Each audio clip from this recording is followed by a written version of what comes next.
Welcome to question hour. Parliament ఉభయ సభల్లో delimitation బిల్లుపై వాడివేడిగా చర్చ సాగే అవకాశం ఉంది. మరోసారి ఈ అంశం ప్రకంపనలు సృష్టించబోతోంది. గత పార్లమెంటు సమావేశాల్లోనే డీలిమిటేషన్కు సంబంధించి మహిళా రిజర్వేషన్ బిల్లులపై అధికార విపక్షాల మధ్య చర్చ వాడివేడిగా సాగింది. బిల్లులను ఆమోదించకుండానే పార్లమెంటు ఉభయ సభలు అప్పట్లో ముగిశాయి. ఇప్పుడు మరోసారి ఈ బిల్లులపై చర్చించేందుకు కేంద్రం సిద్ధమవుతోంది. డీలిమిటేషన్పై వెనక్కు తగ్గే ప్రసక్తే లేదంటోంది ఎన్డీఏ సర్కార్. బిల్లులకు మద్దతు తెలపాలని ఇప్పటికే కేంద్ర మంత్రి కిరణ్ రిజిజు ప్రతిపక్ష నేత రాహుల్ గాంధీని ఆయన ఛాంబర్లో కలిశారు. బిల్లులపై చర్చకు ముందు అయోధ్యలో విరాళాల చోరీ అంశం కావచ్చు, సీజేపీ నిరసనల్లో విద్యార్థులపై జరిగిన లాఠీచార్జ్ ఘటనలకు సంబంధించి అమిత్ షా సభకు రావాలి. సభకు వచ్చి ఆ అంశాలు ఎందుకు చోటు చేసుకున్నాయి, వాటికి సంబంధించి వివరణ ఇచ్చే ప్రకటన చేయాలని రాహుల్ డిమాండ్ చేశారు. మరోవైపు డీలిమిటేషన్, మహిళా రిజర్వేషన్ బిల్లులపై చర్చ కోసం 3 రోజుల పాటు ప్రత్యేక సమావేశాలు నిర్వహించేందుకు కేంద్రం సన్నద్ధమవుతుంది. ఈ నెల 16, 17, 18 తేదీల్లో ఈ సమావేశాలు జరగబోతున్నాయి. ఇప్పటికే విపక్షాల ఆందోళనతో సభ సజావుగా సాగడం లేదు. పార్లమెంటు ఉభయ సభల్లోనూ వాయిదాల పర్వం కొనసాగుతోంది. ఈ 2 బిల్లులపై చర్చించేందుకు ప్రతిపక్షాలు సిద్ధమవుతున్నాయా? డీలిమిటేషన్పై అన్ని రాష్ట్రాలు ఏకాభిప్రాయంతో ఉన్నాయా? డీలిమిటేషన్ బిల్లును కేంద్రం అత్యవసరంగా ఎందుకు తీసుకొస్తోంది? మహిళా రిజర్వేషన్ బిల్లు అమలుకు డీలిమిటేషన్ తప్పనిసరిగా అవసరమేనా అనే చర్చ సాగుతోంది. అసలు ఈ 2 బిల్లులను, అంటే మహిళా రిజర్వేషన్ బిల్లుపై తుపాకీ పెట్టి డీలిమిటేషన్ను నెగ్గించుకోవాలనే ప్రయత్నం ప్రస్తుత ఎన్డీఏ సర్కార్ చేస్తుందనేది మొదటి నుంచి కూడా ప్రతిపక్షాల వాదన. అప్పట్లో 2013లో మహిళా రిజర్వేషన్ బిల్లుకు అప్పుడున్న భారతీయ జనతా పార్టీయే మోకాలడ్డింది అనేది కూడా ప్రతిపక్షాలు ఆరోపిస్తున్నాయి. ఇదే అంశానికి సంబంధించి మనతో మాట్లాడేందుకు కాంగ్రెస్ మాజీ ఎమ్మెల్యే పుష్పలీల గారు మనకు అందుబాటులో ఉన్నారు. మంత్రి నమస్కారం అండి. డీలిమిటేషన్ బిల్లు, మహిళా రిజర్వేషన్ బిల్లు అనేవి 2 ఇప్పుడు చర్చకు వస్తూ ఉన్నాయి. దశాబ్దాలుగా మహిళా రిజర్వేషన్ బిల్లుకు సంబంధించి అంశం రాజకీయ అంశం అవుతుందే తప్ప ఆచరణలో సాధ్యపడట్లేదు. ఇప్పుడైనా ఆ విధంగా అడుగులు పడబోతున్నాయా? ఇప్పటికైనా దశాబ్దాల కళ నెరవేరబోతుందా మేడం? నెరవేరాలండి. కావాలని వీళ్ళందరూ ఆపారు, అది మనకందరికి కూడా తెలుసు. కానీ దాన్ని అసలు తీసుకుపోయిందే మా సోనియా గాంధీ గారు. అది దాన్ని పెట్టింది, ప్రవేశపెట్టాలని లెటర్ కూడా ప్రూవ్డ్ ఉంది. పార్లమెంట్ లో కూడా మాట్లాడమని చెప్పింది, సాక్ష్యాలతో సహా ఉన్నాయి. ఆ బిల్లు మీద వాళ్ళకి అసలు ఏమాత్రం కూడా ధ్యాస లేకుండే. మా సోనియా గాంధీ గారే కాంగ్రెస్ పార్టీ తరఫు నుంచి లెటర్ రాసి ఇది మహిళా బిల్లులను చేయమని చెప్పి రాజ్యసభ వరకు పంపించడం జరిగింది. ఆ తర్వాత ఏమైంది, మనకు ఈ మహిళా బిల్లు లోపల ఉన్న దాంట్లో ఏంటంటే ఎస్సీలు, బీసీలు మహిళలకు అన్యాయం జరగకూడదు. ఏదైతే 70-80% ఉన్న మహిళలు ఎవరైతే ఉన్నారో వాళ్ళకు కూడా సమానంగా ఇన్ని 70 సంవత్సరాలు అయిన తర్వాత వాళ్ళకి అసలు ఇంతవరకు కూడా పార్లమెంట్ లో ప్రాతినిధ్యం లేదు. సో మళ్ళీ గనక ఇట్లా బిల్లుని ఉన్న పలంగా అట్లాగే చేస్తే దాన్ని మళ్ళీ ఉన్నతులు వాళ్ళ పిల్లలు వాళ్ళు అప్పర్ కాస్ట్ వాళ్ళు వస్తారు.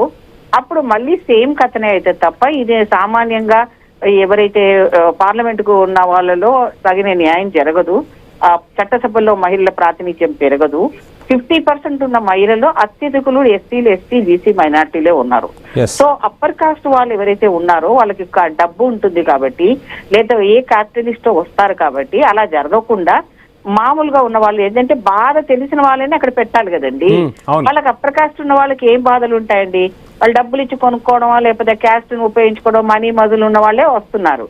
ఇప్పుడు మరి ఉన్న సంఖ్య తక్కువ ఉంది కాబట్టి ఇప్పుడన్నా ఈ బిల్లు వస్తే చాలా సంతోషం అండి. కాకపోతే మళ్ళీ మా మీద నెట్టేసి ప్రతిపక్షాలు అవుతున్నది, వీళ్ళు కావాలని ఆపుతున్నారు, వీళ్ళకి ఇష్టం లేదని దొంగ మాటలు మాట్లాడుతున్నారు. ఈరోజు అంటే రాహుల్ గాంధీని కలిస్తే అటు కిరణ్ రిజిజుకు రాహుల్ చెప్పిన సమాధానం బిల్లులపై చర్చిస్తాం, కానీ అమిత్ షా సభకి ఎందుకు రావట్లేదు? సభకు వచ్చి 2 అంశాలపై చర్చించాలి. ఒకటి సీజేపీ అంశం గురించి చర్చించాలి, అదేవిధంగా నీట్ పేపర్ లీకేజ్కి సంబంధించి మాట్లాడాలి. అయోధ్య రామాలయంలో విరాళాల చోరీకి సంబంధించి వివరణ ఎందుకు ఇవ్వలేకపోతున్నారు? హోంమంత్రి సభ జరుగుతున్నప్పుడు రావాలి కానీ రాహుల్ ప్రశ్నిస్తున్నారు.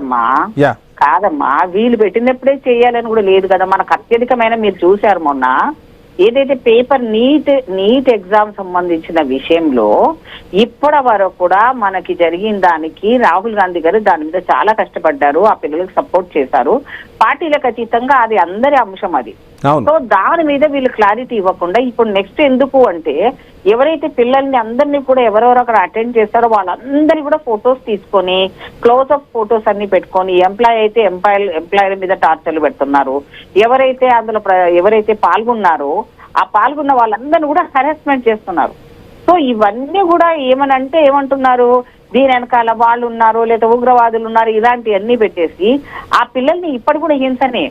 సో అదే కాకుండా ఇప్పుడు ఈ సంబంధించిన దానికి నితిన్ గడ్కరీ ద్వారా కూడా మనం ఇప్పుడు నెక్స్ట్ చేయబోతున్నాము. ఇప్పుడు పిల్లలు ఏమంటున్నారు, ఈ అంశం అంత ఈజీగా తీసేయడానికి వీల్లేదు, అంశాల వారీగా మంత్రుల మీద మేము చేస్తాము, ఈ బిల్లు కూడా మేము సపోర్ట్ చేస్తాము. ఇప్పుడు ఈ పిల్లలు కూడా అందరు కూడా మళ్ళీ కూడా మీటింగ్ పెట్టుకుంటాము అని చెప్పేసి మళ్ళీ మాట్లాడుకుంటున్నాము. సో ఎందుకంటే అది అసలు అది ఇంతవరకు కూడా ఫుల్ లెవెల్లో పిల్లలకి అష్యూరెన్స్ లేకుండా పోయింది. ఎంతమంది పిల్లలకి దెబ్బలు తగిలాయో, ఎంతమంది కన్ను పోయిందో, ఎంతమంది పిల్లలు నడవలేకపోతున్నారు ఇప్పుడు కూడా. ఆ టియర్ గ్యాస్ వల్ల వాళ్ళకి శరీరం మీద మొత్తం అంతా మచ్చలు వచ్చేయడము, అన్ని రకాల ప్రాబ్లమ్స్ వచ్చేసినాయి. సో వాళ్ళని కనీసము మాట్లాడడానికి మంత్రులకు సమయం లేదు, ప్రధానమంత్రి దాని మీద మెసేజ్ ఇవ్వడు కానీ నక్కజిత్తులాగా మహిళా బిల్లుకు వీళ్ళు రావటం లేదు. కానీ ఇప్పుడు అసలు ఈ ప్రత్యేక సమావేశాలు నిర్వహించడానికి కారణం ఏంటంటారు? 16, 17, 18 ఈ 3 రోజులు మళ్ళా జమిలీ పెట్టాలని, జమిలీ ఎలక్షన్స్ పెట్టేసి ఒకటేసారి ఈ ఈవీఎంలకు సంబంధించిన దానితోటి మళ్ళీ గెలవాలి అన్నది కుట్ర. సో మేమేమంటున్నామంటే ఇప్పుడు మళ్ళీ జన్జీ పిల్లలు కూడా ఈ రోజు కూడా పర్మిషన్ పెట్టుకున్నారంట. దేనికోసం అంటే మాకు బ్యాలెటే కావాలి, మాకు ఈవీఎంలు వద్దన్న అంశాన్ని వాళ్ళు లేవనెత్తబోతున్నారు. సో ముందు అది కనుక చేస్తే ఈ దొంగల బండిని మనం ఆపడానికి వస్తుంది. లేకపోతే వీళ్ళు అనుకున్న లెవెల్లో కూడా దొంగ లెవెల్ మీకు రీల్స్ లో కావాలంటే నేను క్లిప్పింగ్స్ పంపిస్తా.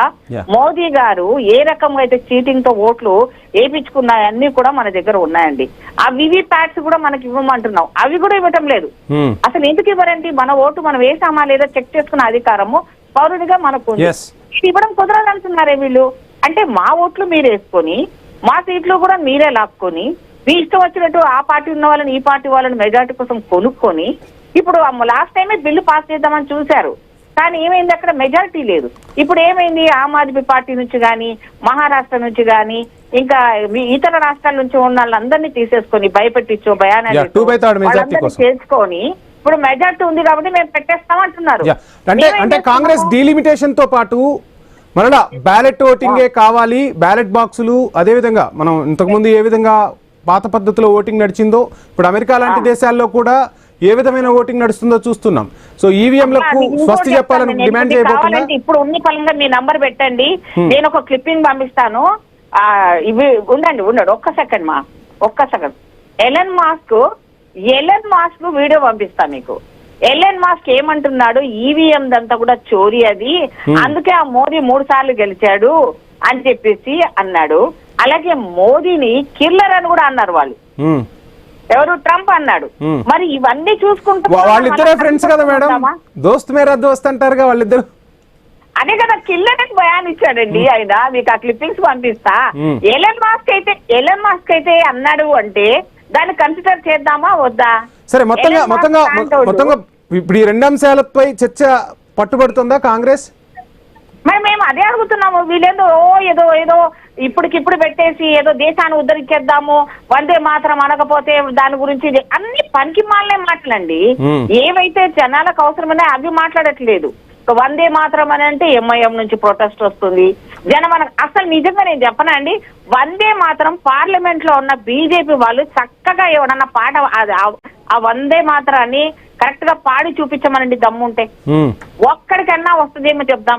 వందే మాత్రం అనే పాటను ఆ గీతాన్ని ఆలపించి కరెక్ట్ గా ప్రొనౌన్సియేషన్లు మిస్ అవ్వకుండా మొత్తము ఆ గీతాన్ని పాట పాడతారా లేదా టెస్ట్ పెడదాం.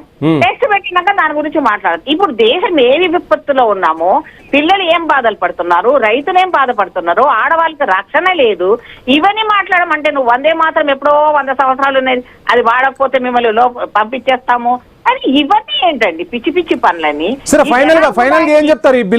ఈ బిల్లులకు కాంగ్రెస్ సహకరించబోతుందా? ఈ 2 బిల్లులకు మా ఇష్టం అండి. మేము ప్రజా సమస్యల మీద వినండి, మోదీ చెప్పినట్టు ప్రతిపక్షాలు నడవాలంటే నడవదు కాక నడవదు. మాకు ఉన్న ఇంకా 3 సంవత్సరాలు ఉంది.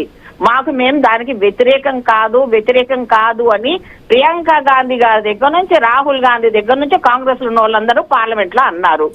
అది సాక్ష్యాలు ఉన్నాయి. ఇప్పుడు ఉన్న ఫలంగా నేను చెప్పినప్పుడు నువ్వు చెయ్యి అంటే మేమెందుకు అంటామండి? ఆయన ఆడిస్తే ఆడడానికి మేమేం బీజేపీ వాళ్ళం కాదు. ఆ రోజు మీరు తీసుకొస్తుంటే వాళ్ళు అడ్డుపడ్డారు కాబట్టి ఈ రోజు మీరు అడ్డుపడే ప్రయత్నం చేస్తున్నారా? పార్టీ ప్రజలకు ఏది కష్టం ఉందో ఆ అంశాన్ని తీసుకుంటాం. ఆ రోజు 2013లో ఆ బిల్లుకు వాళ్ళు అడ్డు చెప్పారు కాబట్టి ఇప్పుడు మీరు అడ్డుకునే ప్రయత్నం చేస్తున్నారా? వాళ్ళు ఇలాంటి వాటిని చూసుకోకుండా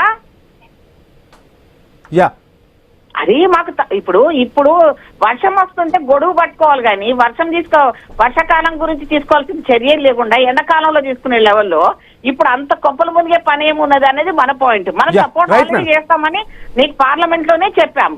ఇంకా దాని నుంచి మళ్ళీ మమ్మల్ని వీళ్ళు పెట్టట్లేదు, వీళ్ళు దానికి వ్యతిరేకము, ఆడవాళ్ళ మీద మాకే ప్రేమ ఉంది, ఒలకపోస్తుంటాము, ఆడవాళ్ళ ఉసురు తీసుకుంటాము, F-15 ఫైల్లో ఉన్నా కూడా గుడ్డిగా పెట్టేస్తాము, చోరీ అయినా కూడా పట్టించుకోము.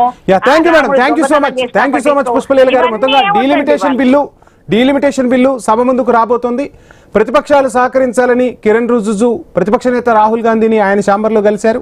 ఓవైపు డిఎంకే కూడా మద్దతు ఇస్తాం కానీ డిమాండ్లు ఉన్నాయి మాకు, ఆ డిమాండ్లను నెరవేర్చాలని పట్టుబడుతోంది. మరోవైపు ఇటు నీట్ పేపర్ లీకేజ్ అంశం, అయోధ్య రామాలయ అంశం, కాక్రోచ్ జనతా పార్టీకి సంబంధించిన విద్యార్థుల అరెస్టులకు సంబంధించి హోంమంత్రి సభకు వచ్చి ఆ అంశాలపై మాట్లాడిన తర్వాతే ఈ అంశాల గురించి ఆలోచిస్తామంటోంది ప్రతిపక్షం. చూద్దాం ఏం జరగబోతుంది ఏంటి అనేది. ఇది ఇవాల్టి క్వశ్చన్ అవర్. Stay tune.